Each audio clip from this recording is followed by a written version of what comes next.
देखिए, महाभारत भाग 9। भीष्म का प्रतिज्ञा विराम और अर्जुन की प्रतिज्ञा, एक कथा जो धर्म, सम्मान और युद्ध की सीमाओं को परिभाषित करती है। तीसरे दिन का युद्ध समाप्त हो चुका था।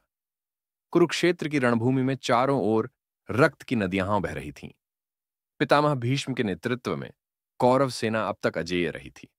पांडवों की ओर से अर्जुन जैसे महारथी भी उन्हें परास्त करने में असमर्थ थे। पितामह भीष्म की वीरता अपार थी। उनका अनुभव, नीति और युद्ध कौशल इतना प्रभावशाली था कि कोई भी योद्धा उनका सामना करने से कतराता था। पांडवों की सेना थकी हुई थी, मनोबल टूट रहा था। श्री कृष्ण यह देख रहे थे। अर्जुन के भीतर चल रहे द्वंद्व को वह भली भांति समझते थे। अर्जुन अपने पितामह पर वार करने से हिचक रहा था। श्री कृष्ण ने कहा, हे पार्थ, यह केवल युद्ध नहीं, धर्म और अधर्म के बीच का महासंग्राम है। जब धर्म खतरे में हो तो संबंध, भावनाएं और मोह त्यागना ही धर्म है। अर्जुन ने गहरी सांस ली पर मौन रहा। रात्रि की सभा योजना की शुरुआत।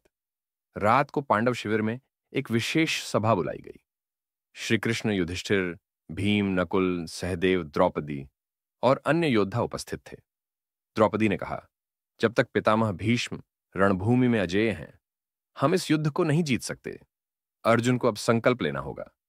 युधिष्ठिर बोले, हमें पितामह का आदर है, पर युद्ध धर्म की रक्षा के लिए है। यदि पितामह धर्म के मार्ग में बाधा बने तो वह सम्मान अब एक बोझ बन जाएगा। श्री कृष्ण मुस्कुराए और बोले, पितामह भीष्म तब तक अजेय हैं जब तक वह स्वयं पराजित न होना चाहें। हमें उनके अंतःकरण तक पहुंचना होगा। श्री कृष्ण की योजना, भीष्म का वचन। अगली सुबह श्री कृष्ण अकेले भीष्म के पास गए। उन्होंने कहा, हे पितामह, क्या आप इस युद्ध को अनंत तक खींचना चाहेंगे? भीष्म बोले, हे केशव, मैं धर्म के लिए लड़ रहा हूं। यदि कोई योद्धा सत्य पर अडिग हो, स्त्री का सम्मान करता हो और मेरी इच्छा के अनुरूप युद्ध करे, तो मैं पराजय स्वीकार कर लूंगा। श्री कृष्ण मुस्कुराए और लौटकर अर्जुन को बुलाया। अर्जुन की प्रतिज्ञा, धर्म के लिए युद्ध। श्री कृष्ण की बात सुन अर्जुन की आंखों में नई चेतना आई। उसने प्रतिज्ञा की, मैं अपने पितामह से संपूर्ण शक्ति से युद्ध करूंगा। जब तक उन्हें परास्त न कर दूं, तब तक चैन नहीं लूंगा।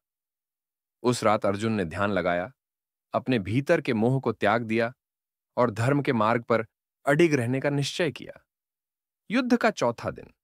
अर्जुन बनाम भीष्म।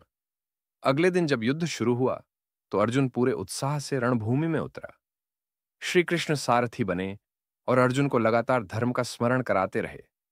भीष्म ने अर्जुन से कहा, आओ पार्थ, देखता हूं तुम धर्म के लिए कितने अडिग हो। अर्जुन ने शिखंडी को अपने रथ के आगे रखा।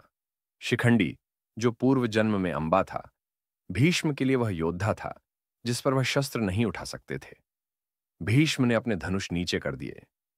यदि यह मेरी हार से धर्म का मार्ग प्रशस्त होता है तो मैं यह हार स्वीकार करता हूं। बाणों की शैया, भीष्म का पतन। अर्जुन ने शिखंडी की आड़ में भीष्म को बाणों से बींध दिया। भीष्म धरा पर नहीं गिरे। उनके शरीर को इतने बाणों ने भेद दिया कि वह बाणों की शैया पर टिक गए। सभी दिशाएं शांत हो गईं। सूर्य की किरणें भीष्म के चेहरे पर पड़ी। ऐसा लगा मानो स्वयं देवता भी उनकी वीरता को प्रणाम कर रहे हों